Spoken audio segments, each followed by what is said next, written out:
Alright, what's going on, you guys? Nick here with Nick Strength and Power. I've got a couple of interesting stories for you guys today. The first story that I've got for you guys today is the latest update from Big Bad Bundy, a.k.a. Jeff T.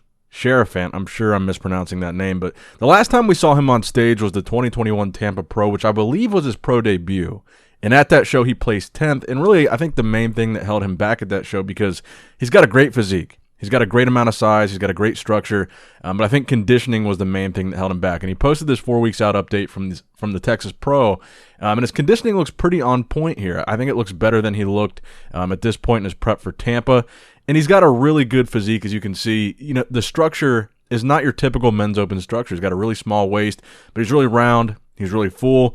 His legs look improved here. His legs look a lot bigger to me than they looked in Tampa. I think this guy is really dangerous. And this most muscular that he's hitting in this shot, in this video, he looks like he looks reminiscent of Kevin Levrone. He's got that kind of roundness and fullness.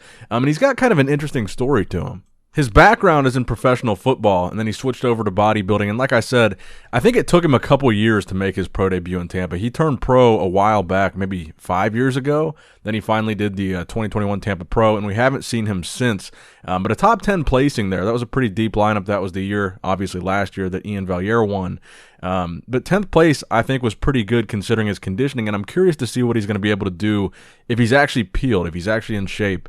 I think he's going to be a very dangerous bodybuilder. So this is a guy that I think we should be on the lookout for. He's really kind of reminds me of Keone a little bit. Really great genetics, and conditioning is kind of the thing that he's struggling with. So definitely going to be on the lookout for him at the Texas Pro. Now, speaking of upcoming pro shows, we got the newest lineup, the most updated lineup for the Vancouver Pro, which is this upcoming weekend. So in this lineup, not a ton of names, but it turns out that I was right in my assumption that Iain Valliere is doing this show. So the list right now, you got Martin Hernandez, Hussein Kalata, Kook Kwong Moon, Iain Valliere, and Iain Valliere. So two very good Canadian bodybuilders, and Antoine and Iain doing that show. So we saw these updates from Antoine going into this show, and we didn't know that he was doing it for sure. But some of the updates that I saw from him lately, he looked like he was in really good condition that would really not be necessary or not be realistic if he were really in the off season. So he's jumping in this show, and I think it's going to be a battle between him and Iain. I think it's going to be a big moment for him, because obviously Iain has been doing very, very well in recent years, and with Antoine's health scare, he's taken some time off. So I'm curious to see him do battle with Iain, and by far those two guys, I think they're the only two former Olympians in this lineup, meaning that were qualified for the Olympia in the past. And I don't know who else is going to jump in. We're probably going to see some other guys jump in here. I would assume it's going to be more than just 5 guys. But I'm definitely looking forward to seeing Antoine back on stage, looking forward to seeing Iain. Now, the latest update that we saw from Iain was like 2 or 3 weeks out, but he did post a picture on his story arriving in the airport for Vancouver.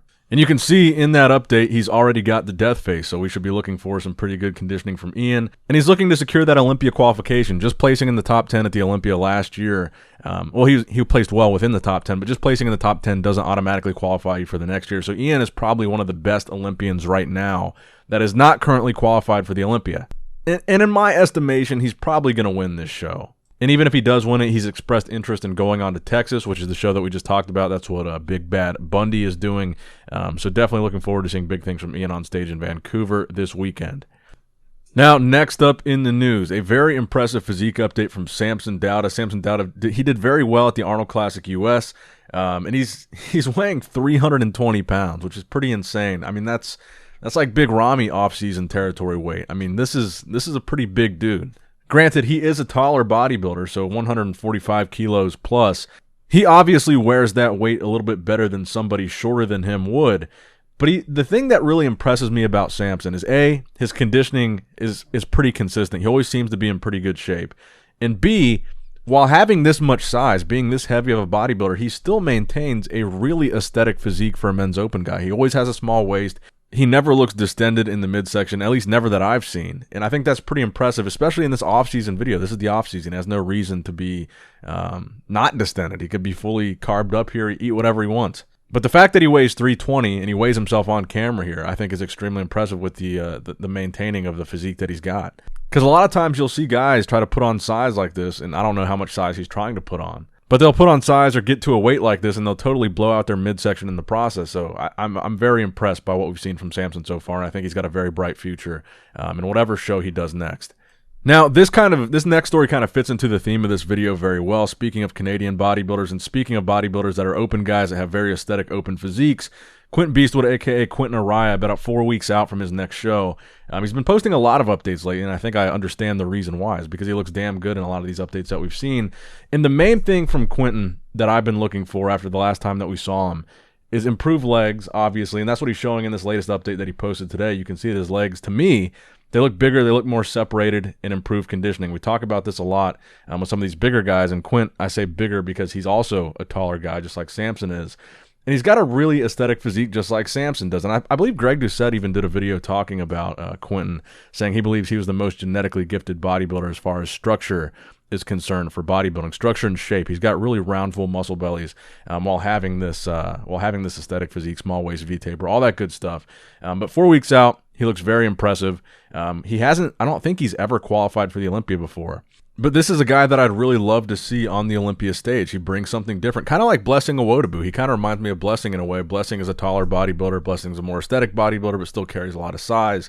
And when Blessing is in really good shape, he does really well. And I think we're going to see the same thing from a guy like Quentin. If he's in really good condition at this next show, and it looks like he's probably going to be because this is 4 weeks out for him, I think he could be dangerous. And I think he could be dangerous even in a bigger, higher caliber open lineup like an Arnold Classic or like an Olympia. But he's got to get there first. So he's got to win one of these 2 shows that he's doing. But looking at some of the updates I've seen so far, it looks like he's worked on the things that he needed to work on. And he's made improvements in the areas that were needed. And I think we're going to see something good from him too here in 4 weeks. And I believe the next one is the Texas Pro for him. So similar to that first story with Big Bad Bundy. Now, speaking of the Texas Pro, another guy doing that show is Keone Pearson. Keone Pearson in his latest update showing off his legs at 3.5 weeks out.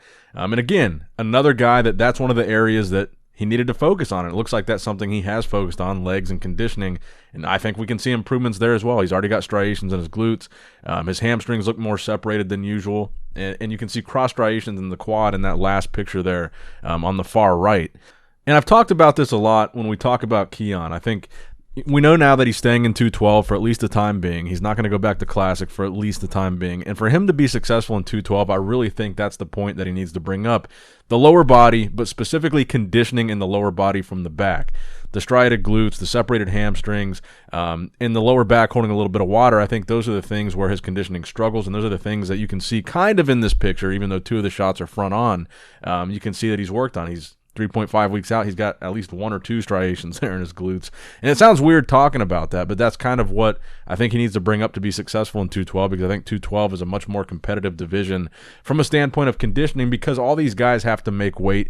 They all weigh in the similar weight range. So there's not going to be one guy that's crazy bigger than another. So conditioning is kind of where they can get a leg up on other competitors. And I think in a situation with Keone, where he's got a really good structure, he's got a really good amount of muscle, you put him in an Olympia level lineup or a higher level lineup of 212 guys, the thing that other guys are going to catch him on is conditioning, because they might have similar size to him. They might even have similar shape to him. But even though his shape and his structure is so good, I think when his conditioning's off, 212 is one of those divisions where you can really get caught up by the other guys, and that's what Keone, that's what he needs to work on for this Texas show. And the final story that I have for you guys today, I did want to include some HD footage of one of the callouts from this past weekend's Mr. Big Evolution show, courtesy of Rep 1's YouTube channel. Check them out for sure. Great stuff over there. But you can see a little bit better how Peter Clancier was looking. You got Peter Clancier, he's second from the left. And then next to him is Andrea Muzi. Then far right, you've got Andrea Presti. Now, also in this call-out was Vlad Suharuchko. He's cut off here. But you can see a little bit better why Andrea Presti won the show. I think this is one of the best conditioned versions we've seen of him. Crazy wide, his back's crazy. And that's one of the things I was looking at with Peter Clancier. I didn't really notice this so much in the other shows that he did. But in this lineup, especially, when you compare him to Andrea Presti, his back looks a little bit weak. It looks a little bit shallow, and there's not as much detail there as you can see in Presti's. He looks pretty good from the front. And a lot of people wonder why Peter Clancier doesn't do better at these shows, and I think those are really the two things, is conditioning, and I think his back is lacking a little bit when you see him in some of the lineups with guys with pretty strong backs like Andrea Presti has. And I think another thing that is exemplified really well in this video is something I talked about in the last video about Andrea Presti. The dude's shoulders are crazy. He has some of the best delts that I've seen lately in the IFBB. When he hits that front-on hand clasp, most muscular, he's got some of the craziest looking delts, and they've got really good lighting at this show. I want to point that out too. So we talk a lot about when we see lighting that doesn't look good, but I think the lighting here was great. I think the production value of this show was really good. And even though the background was an LED background, I liked that it was kind of plain. It wasn't moving around all crazy, and it wasn't very distracting. So I think this was a decent background, well-lit show, and they deserve some props for that. So that's going to wrap it up for the video today, guys. I hope you did, in fact, enjoy it. Make sure you give it a thumbs up if you enjoyed it. Subscribe to the channel if you have not subscribed already. Make sure you click that bell notification icon to be notified every time I upload a video. And as always, I love you guys. Appreciate you guys. Nick Strength and Power, signing out.